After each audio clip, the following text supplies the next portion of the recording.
मोदी जी को 9 साल तक जब इस अधिनियम की याद नहीं आई, 9 साल के बाद इनको याद आई, तो ये याद क्यों आई ये आपको सोचना होगा, क्योंकि 9 साल तक वो तो सोए हुए ही थे, हम भी सोए हुए ही थे, हमने भी नींद ही ली है, हम भी नींद ही ले रहे हैं 9 साल से। तो अभी हमें जागने की ज़रूरत है और हमें इसको विरोध करना चाहिए और इसका विरोध करके इसको खारिज करवाना चाहिए।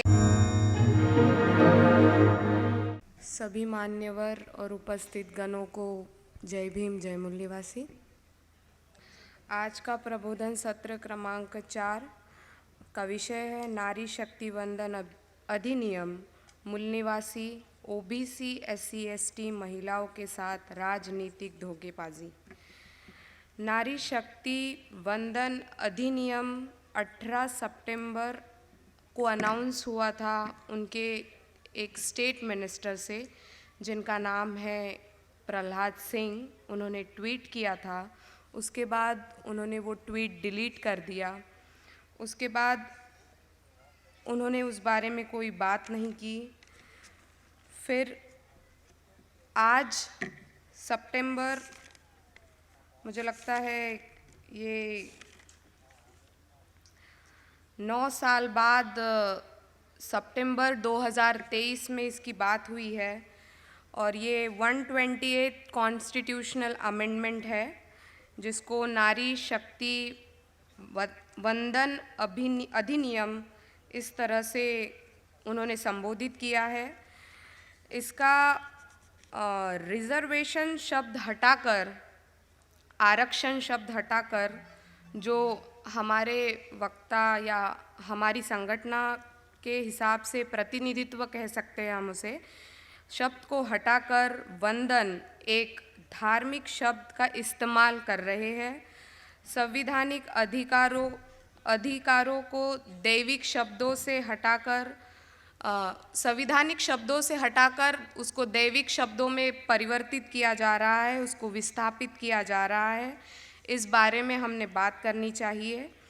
ये कोई नया अधिनियम नहीं है, इसके पहले भी 2010 में इन्होंने इसकी गुहार लगाई थी, बट उसके बाद वो लोग भूल गए और अभी उनको 2023 में इसकी याद आई है। 2010 में 9 मार्च को यूपीआई में राज्यसभा में ये बिल पास हो, जैसे 9 मार्च 2010 में यूपीआई में ये पास हुआ था राज्यसभा में, जिसमें SC ST के लिए प्रोविज़न था। उन्होंने हमें दिया, बट हमारे SC ST को दिया, बट OBC महिलाओं को ये भूल गए। उसके बाद मैं बताना चाहूँगी कि सर्वप्रथम ये बिल प्रमिला दनवटे जी, इन्होंने ये अधिनियम 1996 में प्राइवेट मेंबर बिल के तहत, जब HD देवेगौड़ा प्रधानमंत्री थे उनके वक्त में ये लाया। उस समय उन्होंने कमेटी बिठाई जिसकी चेयरपर्सन गीता मुखर्जी थी और अन्य भी साथी थे, जैसे ममता बनर्जी, मीरा कुमार, स्मृति महाजन, नीतीश कुमार। और ये सब कमेटी बिठाने के बाद 16 मई 1997 में इस बिल को संसद में पेश करने के बाद सत्ता पक्ष के साथ मिलकर गठबंधन कर इसका विरोध हुआ और संसद में इसको खारिज किया गया। उसी समय एक सांसद शरद यादव, जिनका नाम है, उन्होंने ये कहा कि कौन महिला है कौन नहीं, ये सिर्फ केवल बाल कटी महिलाओं के लिए आरक्षण नहीं होने देंगे, ऐसा उन्होंने उसमें संबोधित किया। तो हमें इस बातों पर भी हमें गौर करना चाहिए और इसी कारणवश उन्होंने ये अधिनियम खारिज कर दिया। उनका कहना है कि बाल कटी महिलाओं के लिए हम आरक्षण नहीं देंगे।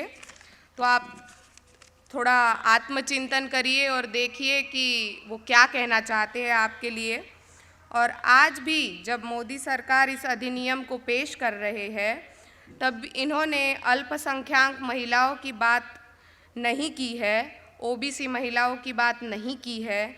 उन्होंने बस वोट को कैसे उनकी तरफ खींचा जाए, उनकी तरफ लाया जाए, उनको समर्थन मिले और वो आगे चल के अपनी सरकार बनाए, इस हिसाब से उन्होंने इस बिल को अभी जब अगला उनका इलेक्शन आने वाला है उसको लेकर उन्होंने ये हमारे सामने लाया है। हमारी महिलाओं को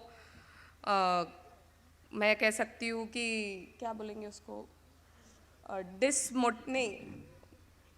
डीमोटिवेट नहीं कह सकते, उन्होंने उनको मिसगाइड करने के लिए, थैंक यू, मिसगाइड करने के लिए हमें इस मंच या हमारे सामने प्रस्तुत किया है, ताकि हम उसको हमारा लाभ समझकर उनके पास जाए।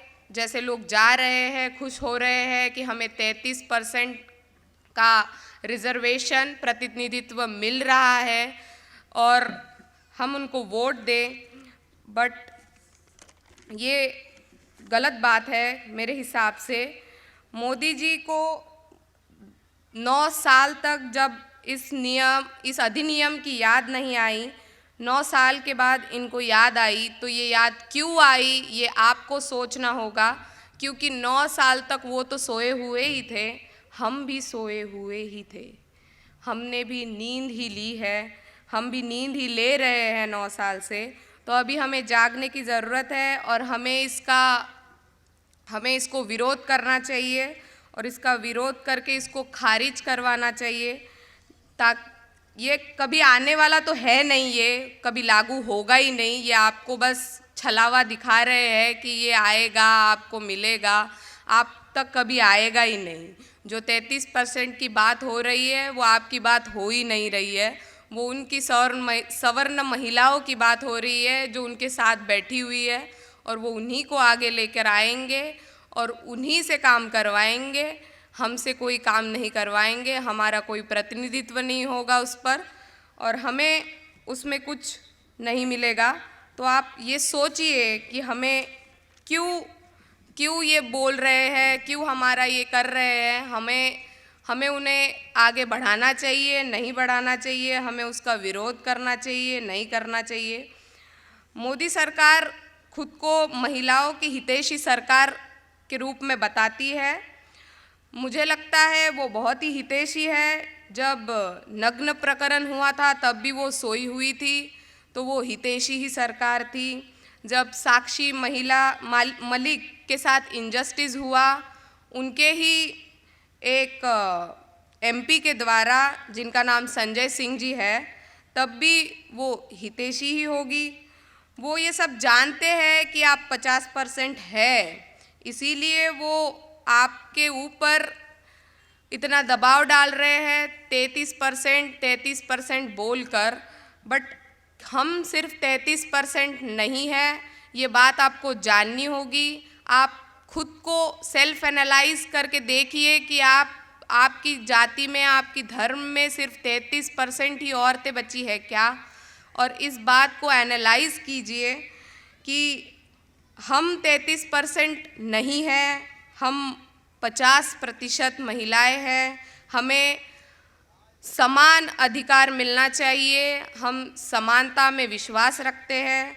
हमारे बाबा साहब ने समानता पे ज़्यादा जोर दिया है, तो हमें भी समानता पे ही जोर देना चाहिए और हमें 50% के ऊपर ध्यान देकर इस बात को हमारे जहन में, या फिर इस बात के ऊपर हमें सोचना चाहिए।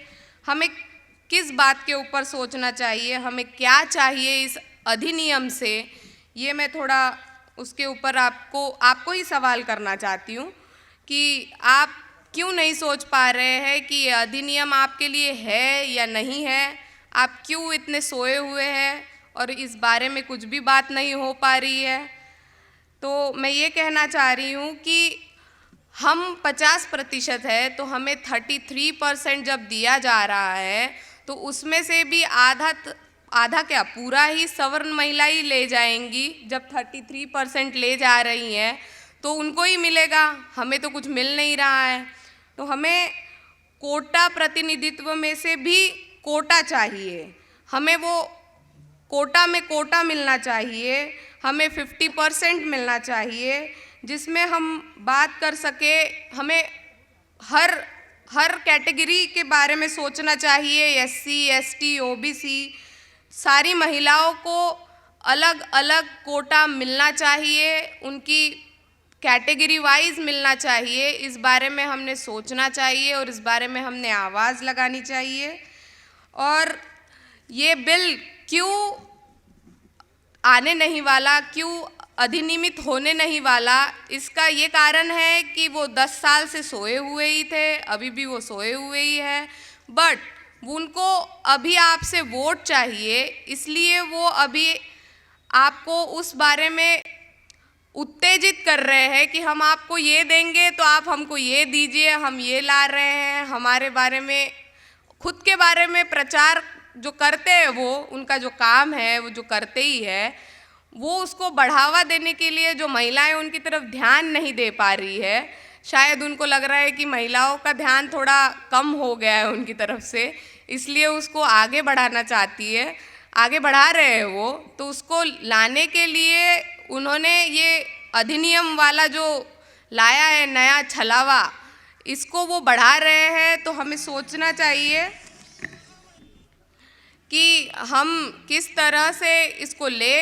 और इसी बात को मैं कहकर अपने शब्दों को विराम देना चाहती हूँ। मुझे इस मंच, इतने बड़े मंच पर बोलने का आपने अवसर दिया, इसके लिए धन्यवाद। MNT न्यूज़ नेटवर्क को सब्सक्राइब करें, लाइक और फॉलो करना ना भूलें।